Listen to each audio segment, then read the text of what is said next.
অর্জুন জিজ্ঞেস করলেন, ভগবান, আপনি যাকে ভালোবাসেন তার সঙ্গে কি করেন?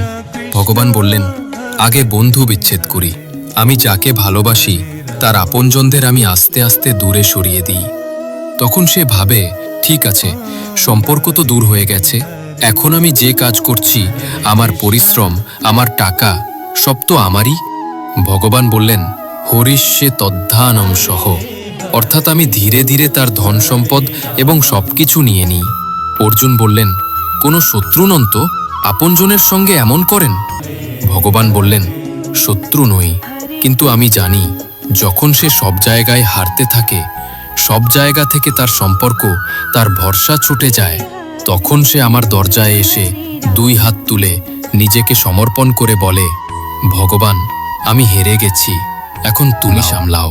যখন সে এই কথা বলে, এখন তুমি সামলাও, তখন দেখো আমি কি করি সেই অর্জুনের মতো, সামলে নিই, যেমন কৃষ্ণ অর্জুনকে সামলেছিলেন।